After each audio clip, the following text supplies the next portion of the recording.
साल 1947 जब भारत को आजादी मिली, तब ये तो तय हो चुका था कि भारत एक लोकतांत्रिक देश बनेगा। अब यहाँ की जनता को अपनी सरकार चुनने का पूरा अधिकार मिलेगा, मगर इसे लेकर विदेशों में हंसी हो रही थी। ये काम उतना आसान नहीं था, क्योंकि उस वक्त ना तो देश के पास अपना संविधान था और ना ही करोड़ों लोगों के बीच सफल चुनाव करवाने की कोई सटीक प्रक्रिया। वहीं करीब 250 सालों तक अंग्रेजों का जुर्म सह चुकी भारत की 85% जनता अनपढ़ थी और लोग ऐसे दुर्गम इलाकों में रहते थे जहां जाने का कोई रास्ता तक मौजूद नहीं था। एक बड़ी समस्या थी महिला मतदाताओं का नाम मतदाता सूची में जोड़ना।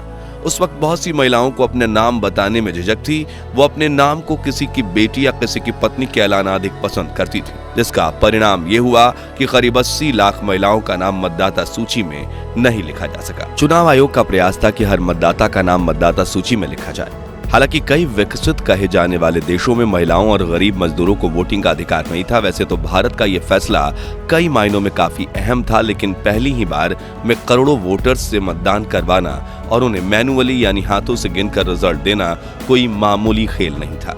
लेकिन इतनी परेशानियों के बावजूद साल 1952 में कैसे हुआ आजाद भारत का पहला आम चुनाव, जानेंगे इस वीडियो में। भारत के पहले और दुनिया के सबसे बड़े चुनाव की कहानी शुरू होती है 26 नवंबर 1949 के दिन, जब संविधान सभा में डॉक्टर भीमराव अंबेडकर द्वारा लिखे गए भारत के संविधान को अंगीकृत किया जाता है और यह निर्णय लिया जाता है कि भारत में भी अब किसी लोकतांत्रिक देश की तरह ही चुनाव कराए जाएंगे, जिसमें भारत की जनता को खुद अपनी सरकार चुनने का मौका मिलेगा। हालांकि ये कहने में जितना आसान था, करने में उतना ही मुश्किल, क्योंकि भारत की ज्यादातर जनता को ये तक नहीं पता था कि इलेक्शन होते क्या हैं। देश की 88% जनता पढ़ी लिखी नहीं थी और ये तक वो नहीं जानते थे कि वोट कैसे डालते हैं। ऐसे में पॉलिटिक्स से दूर रहकर चुनाव को बिल्कुल पारदर्शिता से करवाया जाए, उसके लिए एक पावरफुल गवर्नमेंट बॉडी की जरूरत थी। इसलिए 25 जनवरी 1950 के दिन इलेक्शन कमीशन ऑफ इंडिया बनाई गई। 26 जनवरी के दिन देश में संविधान लागू किया गया और डॉक्टर राजेंद्र प्रसाद देश के पहले राष्ट्रपति बने। लेकिन इसी बीच 15 दिसंबर के दिन लौह पुरुष कहे जाने वाले गृह मंत्री सरदार वल्लभ भाई पटेल ने दुनिया को अलविदा कह दिया। अब कांग्रेस पार्टी की पूरी जिम्मेदारी पंडित जवाहरलाल नेहरू के कंधे पर आ गई। कहा जाता है कि भारत की पहली सरकार में पंडित नेहरू की सरदार पटेल और पुरुषोत्तम दास टंडन के साथ काफी बहस होती थी, इसलिए उन्होंने देश के पहले आम चुनाव में कांग्रेस पार्टी के कैंडिडेट को खुद चुनना शुरू किया, ताकि उनके पास वो कार्यकर्ता रहें जो उनकी बात माने। और इस बात से खफा होकर कई दिग्गज नेताओं ने कांग्रेस पार्टी छोड़ दी, जैसे कि 1947 में कांग्रेस प्रेसिडेंट रह चुके जीबी कृपलानी ने कांग्रेस से अलग होकर किसान मजदूर प्रजा पार्टी बनाई और दिग्गज नेता श्यामा प्रसाद मुखर्जी ने जनसंघ पार्टी बनाई। इन तीनों पार्टीज के अलावा राष्ट्रीय स्तर पर मौजूद चौथी लोकप्रिय पार्टी का नाम था कम्युनिस्ट पार्टी। खैर 3 महीने विचार विमर्श के बाद सरकार ने मार्च 1950 में सुकुमार सेन को देश के पहले मुख्य चुनाव आयुक्त यानी इलेक्शन कमिश्नर के रूप में नियुक्त किया, जिनके नेतृत्व में दुनिया का सबसे बड़ा और सबसे मुश्किल चुनाव होने जा रहा था। कहा जाता है कि ये उस वक्त डॉक्टर भीमराव अंबेडकर के बाद सुकुमार सेन राजनीति से जुड़े देश के दूसरे सबसे ज्यादा पढ़े लिखे व्यक्ति थे। उन्होंने कोलकाता प्रेसिडेंसी कॉलेज और लंदन यूनिवर्सिटी से अपनी पढ़ाई पूरी की थी और महज 22 साल की उम्र में उन्होंने सिविल सर्विसेज ज्वाइन की थी। 1947 में वो बंगाल के चीफ सेक्रेटरी बने। इसके अलावा उन्होंने मैथ्स और डेटा मैनेजमेंट में मास्टरी भी हासिल की। ऐसे में चुनाव आयोग की कमान संभालने के लिए उनसे बेहतर कोई व्यक्ति नहीं था। लेकिन गरीबी और असाक्षरता के बीच इतने बड़े देश में सफल चुनाव करवाना बिल्कुल भी आसान नहीं था। इसलिए चुनाव आयोग ने इस प्रक्रिया को अलग अलग चरणों में बांटा और अप्रैल 1950 से चुनाव की तैयारियां शुरू कर दी। वहीं भारत सरकार ने यूनिवर्स एडल्ट फ्रेंचाइजी के आधार पर आम चुनाव करवाने का फैसला लिया, यानी 21 साल और उससे अधिक उम्र वाले सभी नागरिकों को वोटिंग के अधिकार थे, जबकि तब कई विकसित कहे जाने वाले देशों में महिलाओं और गरीब मजदूरों को वोटिंग का अधिकार नहीं था। वैसे तो भारत का यह फैसला कई मायनों में काफी अहम था, लेकिन पहली बार में करोड़ों वोटर्स से मतदान करवाना, उनके लिए मैनुअली गिनकर रिजल्ट देना कोई मामूली बात नहीं थी। ऐसे में सुकुमार सेन ने अपनी टीम के साथ मिलकर फैसला किया कि सबसे पहले हम मतदाताओं की लिस्ट बनाएंगे, जिसके लिए कुल 16,500 लोगों को मतदाता सूची बनाने के लिए 6 महीने के कॉन्ट्रैक्ट पर रखा गया। ये लोग घर घर जाकर वोटर्स से कुछ डिटेल्स लेते थे, जैसे कि नाम, उम्र, पता और जेंडर इत्यादि, और मतदाताओं के नाम वोटिंग लिस्ट में जोड़ते थे। लेकिन उनके सामने सबसे बड़ी समस्या थी महिला मतदाताओं का नाम मतदाता सूची में जोड़ना। उस वक्त बहुत सी महिलाओं को अपना नाम बताने में झिझक थी। वो अपने आप को किसी की बेटी या किसी की पत्नी के ऐलान अधिक पसंद करती थीं। चुनाव आयोग का प्रयास था कि हर मतदाता का नाम मतदाता सूची में लिखा जाए, लेकिन फिर भी कई महिलाओं ने अपने नाम नहीं बताए। इसका परिणाम ये हुआ कि करीब 80 लाख महिलाओं का नाम मतदाता सूची में नहीं लिखा जा सका।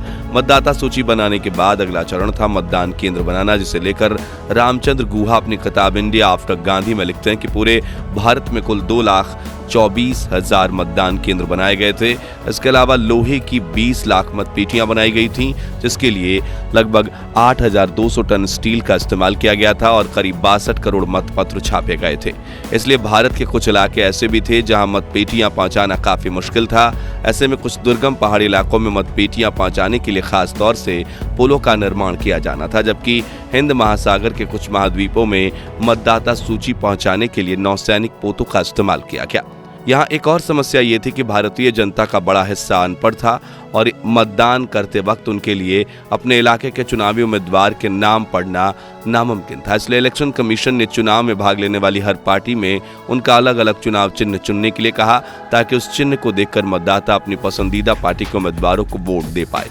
वहीं पिछले 250 सालों से गुलामी की बेड़ियों में बंधे भारत का यह आजादी का पहला चुनाव था। ऐसे में सभी मतदाताओं को यही सवाल था कि आखिर वोटिंग कैसे करते हैं, जिसके लिए चुनाव आयोग ने इलेक्शन प्रोसेस पर कई एड्स बनाए। 3000 सिनेमाघरों में इसे चलाया गया। साथ ही रेडियो पर भी मतदाताओं को चुनाव के बारे में समझाया जाता था और देश भर में चुनाव को लाखों पोस्टर्स भी लगाकर समझाया गया।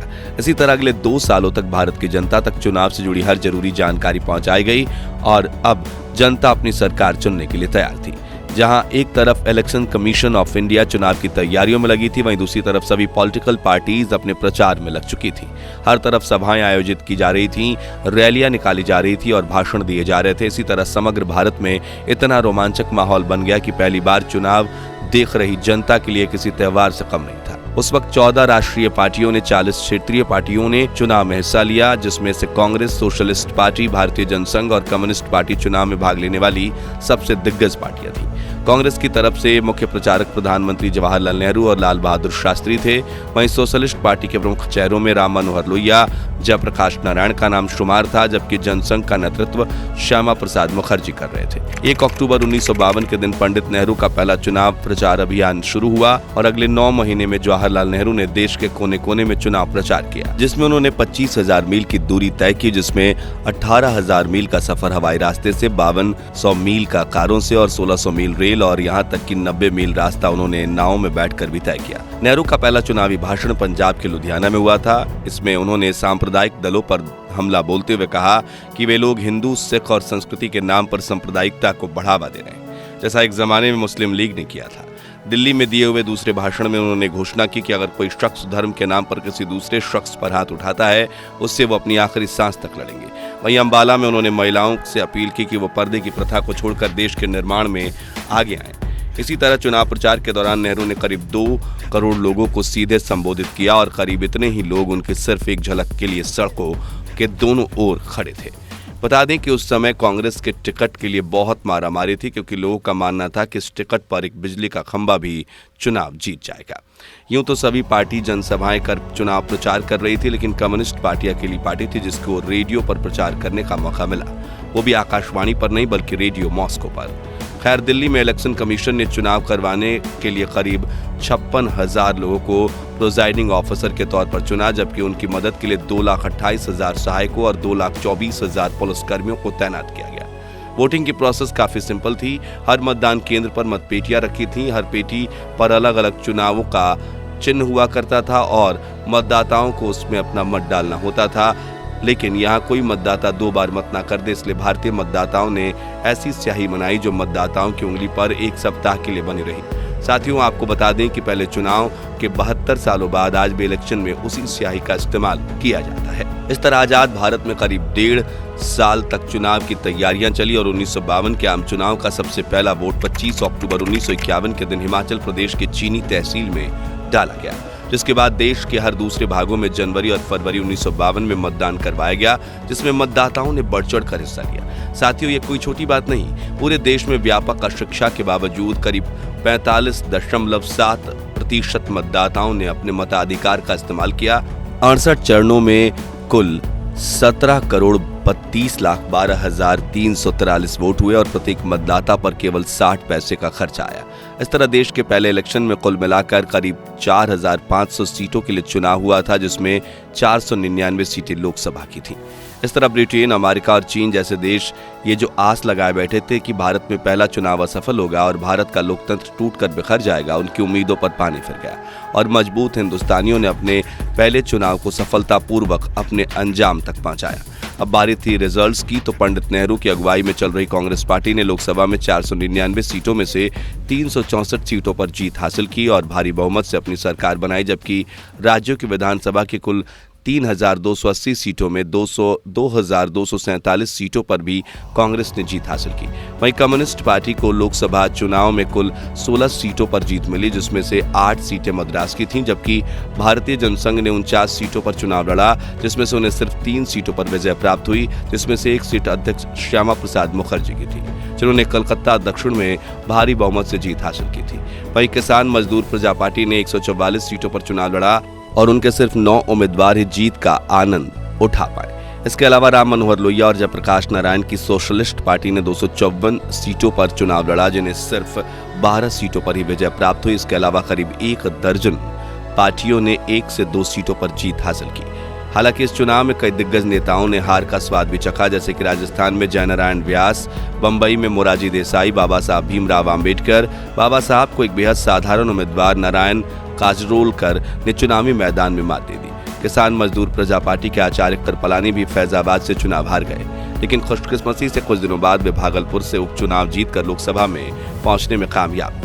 तो इस तरह हुए थे साल 1952 में देश के पहले जनरल इलेक्शंस, जिसमें भारत ने दुनिया के सामने ये साबित कर दिखाया था कि ब्रिटेन के अत्याचारों की वजह से भारत ने भले ही साक्षरता और अमीरी हासिल नहीं की, लेकिन जुनून, हौसले और बुद्धि में हर भारतीय दुनिया से आगे है और आने वाले समय में भारत साक्षर भी बनेगा और दुनिया पर राज भी करेगा, जो आज हमें सच होते हुए दिख रहा है, क्योंकि आज भारत दुनिया की 5वीं सबसे बड़ी महाशक्तियों में से एक बन चुका है। तो अगर आपको भी अपने भारतीय होने पर गर्व है तो कमेंट में जय हिंद जय भारत जरूर लिखिए और वीडियो पसंद आया हो तो लाइक शेयर करके 11,000 लाइक्स के लक्ष्य को हासिल करने में हमारी मदद कीजिए और भारत के महान इतिहास से जुड़े ऐसी दिलचस्प वीडियोज के लिए चैनल को सब्सक्राइब करके पास वाली घंटी जरूर बजा दीजिए।